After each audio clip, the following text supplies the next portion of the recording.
Hi guys, so i-flex ko nga lang pala sa inyo tong MacBook ko. Ito yung MacBook Air 2017. So I've been using this for quite a long time na din. Sobrang tagal na. As you know, kung 2017, di mga 8 years ko na siyang ginagamit. So matibay naman siya, kaso lang ngayon medyo hindi ko na rin na-update masyado kasi hindi na kaya ng memory niya.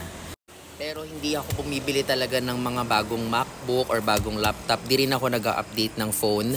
I've been using this for 8 years both sa freelancing job ko tsaka sa business ko.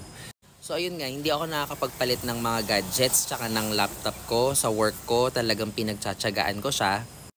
Kasi I have to make sure na nagbabayad ako ng buwis ko para laging updated si Claudine ko sa MacBook niya. Hindi lang siya. Madami kasi ako scholars mga kapatid niya, pinsan, tsaka yung mga anak ng mga politiko. Kaya okay na to.